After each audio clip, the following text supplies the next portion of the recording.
C'est ce mardi que va démarrer le processus du renforcement des maires et adjoints défunts dans les communes du Togo. Afin de procéder à leur remplacement, des votes seront organisés au sein des différents exécutifs communaux. Selon le chronogramme, les places vacantes de 3 adjoints aux maires défunts dans les communes Golfe 6, Golfe 5 et de la V2 seront occupées par d'autres personnes. L'exercice se poursuivra 2 jours après dans la commune de Kloto 3 et Kpele 1 pour élire respectivement un nouveau maire et un nouveau adjoint au maire. Les autres communes concernées par le processus du remplacement sont Sotubois 2, Dufelgou 3, Tone 1, Golfe 2, Dankpen 3 et Kpendial Ouest 1 avant la fin de ce mois d'octobre. Au total, ce sont 5 maires et 6 adjoints au maire qui seront remplacés dans 11 communes sur les 117 que compte le Togo. Rappelons que ces élections seront organisées au suffrage indirect par le conseil municipal.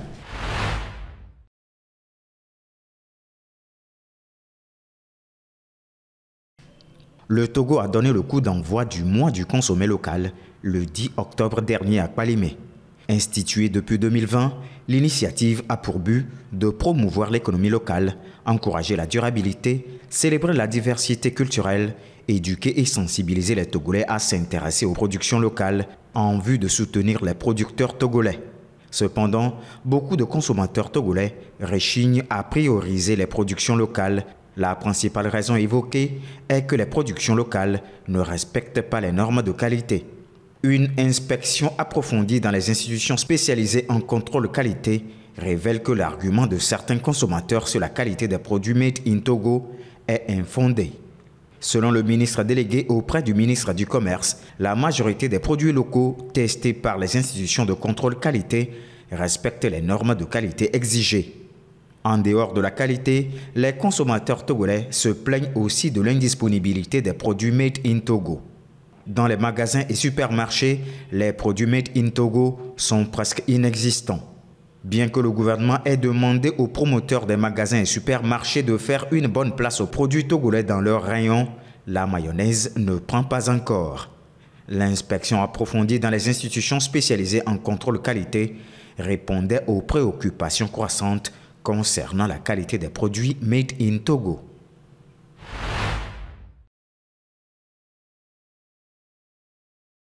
L'Afrique de l'Ouest, en particulier des pays comme le Bénin, le Niger et le Togo, dépendent fortement du Nigeria pour leur approvisionnement en électricité. Le Nigeria, grâce à ses ressources en gaz naturel et ses centrales thermiques, alimente ses voisins depuis des décennies. Au premier trimestre de cette année, ces 3 pays devaient au Nigeria plus de 14 millions de dollars pour l'électricité importée, dont 5,36 millions pour le Togo, principalement pour l'énergie fournie par la centrale d'Ojupani à la CET. Une mise en garde leur avait été adressée par la Commission nigériane de régulation de l'électricité, NERC. Au cours du deuxième trimestre, ils ont effectué un paiement conjoint de 9,81 millions de dollars permettant au Bénin et au Niger de solder leurs dettes. Cependant, une partie de la dette du Togo reste impayée, soulignant la vulnérabilité énergétique du pays. Conscients de cette dépendance, plusieurs États ouest-africains comme le Bénin et le Togo explorent des solutions pour diversifier leurs sources d'énergie. Le Bénin investit dans l'énergie solaire et de nouvelles centrales thermiques, tandis que le Togo modernise ses infrastructures via des partenariats publics-privés. Toutefois, ces efforts sont freinés par des défis techniques et financiers, rendant l'autosuffisance énergétique toutefois complexe. Cette dépendance reste une réalité critique pour la région, nécessitant des stratégies de diversification plus poussées.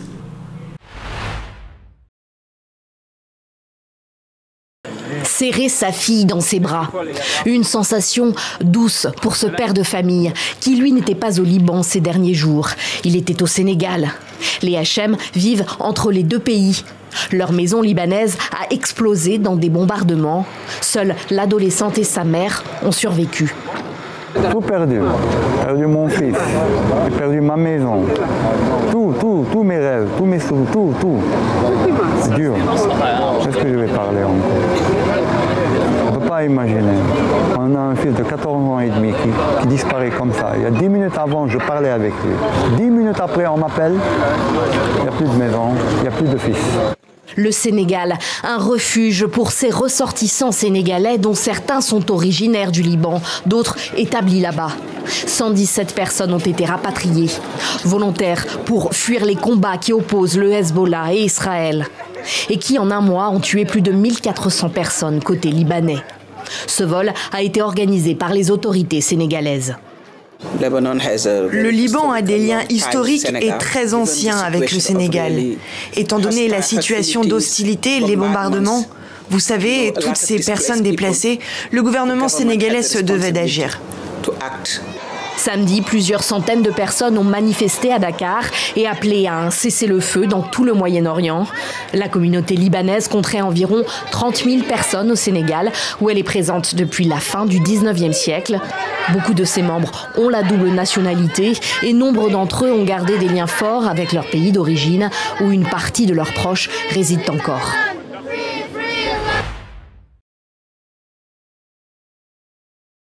Deux jours après l'annonce du maintien des élections législatives et locales au 29 décembre, les transformateurs annoncent qu'ils n'y participeront pas.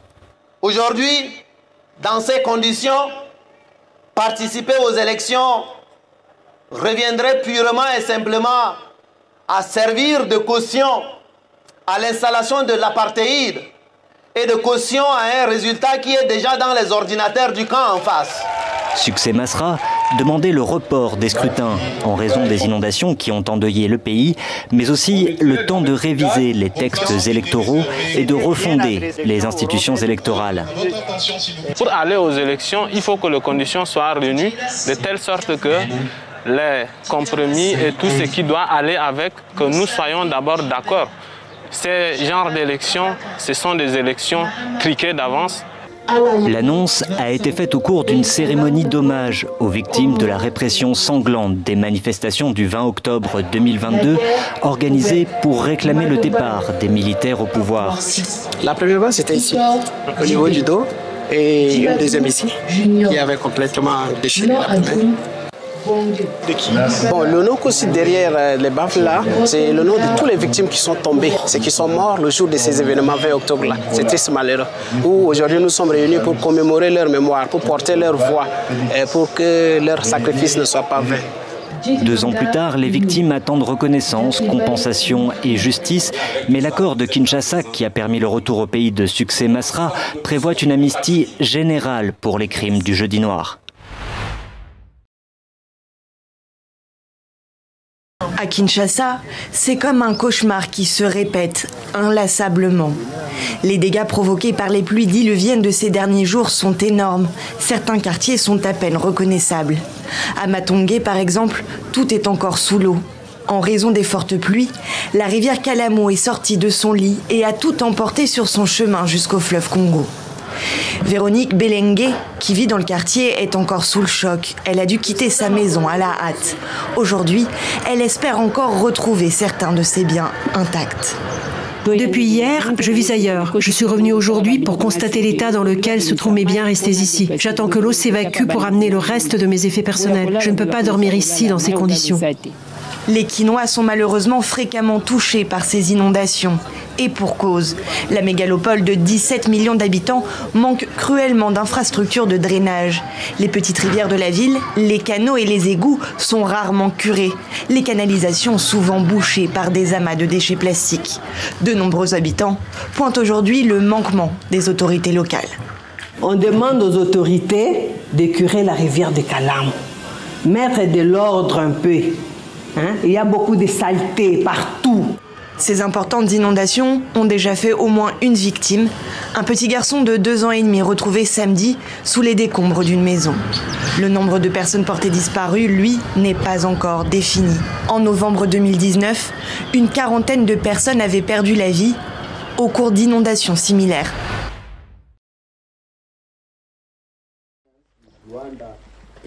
En RDC, les rebelles du M23 ont pris le contrôle de la ville stratégique de Kalembe, située dans la province du Nord Kivu, malgré un cessez-le-feu instauré le 4 août. Kalembe, riche en minerais comme l'étain et l'or, est un point clé pour accéder aux provinces voisines, ce qui renforce l'influence du M23. Des combats ont éclaté tôt le matin du 20 octobre entre le M23 et les milices pro-gouvernementales Ouazalendo. Bien que les milices aient tenté une contre-attaque, le M23 a pris la ville, provoquant de nouveaux déplacements de civils.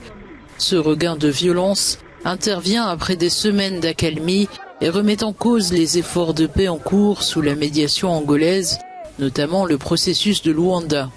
La situation humanitaire s'aggrave. Environ 940 000 personnes ont été déplacées cette année en RDC, ce qui porte le nombre total de personnes déplacées à plus de 6,4 millions, a déclaré récemment Volker Türk, le haut-commissaire des Nations Unies aux droits de l'homme.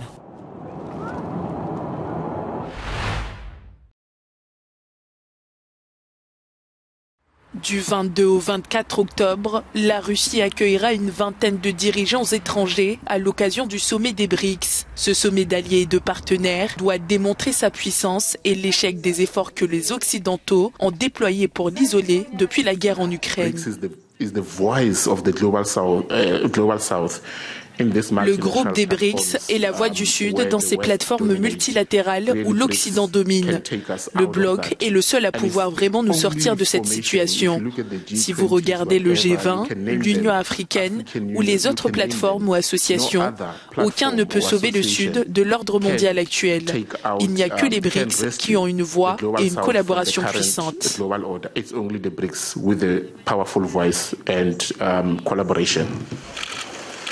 En plus des dirigeants étrangers, le secrétaire général de l'ONU, Antonio Guterres, devrait participer à ce sommet, selon le Kremlin. L'idée russe est que si vous créez une plateforme sur laquelle il n'y a que la Chine, la Russie, l'Inde, le Brésil et l'Arabie saoudite, de nombreux pays qui sont des partenaires vitaux pour les États-Unis ne seront pas prêts à s'en prendre à cette plateforme et à la sanctionner. La Russie disposera donc d'une grande marge de manœuvre et je pense que l'Occident travaille à huis clos avec ces pays pour essayer de les décourager de s'intégrer davantage. Cette réunion intervient alors que Moscou gagne militairement du terrain en Ukraine et a forgé des alliances étroites avec les plus grands adversaires des États-Unis. Le pouvoir russe se flatte de l'événement diplomatique le plus important jamais organisé en Russie.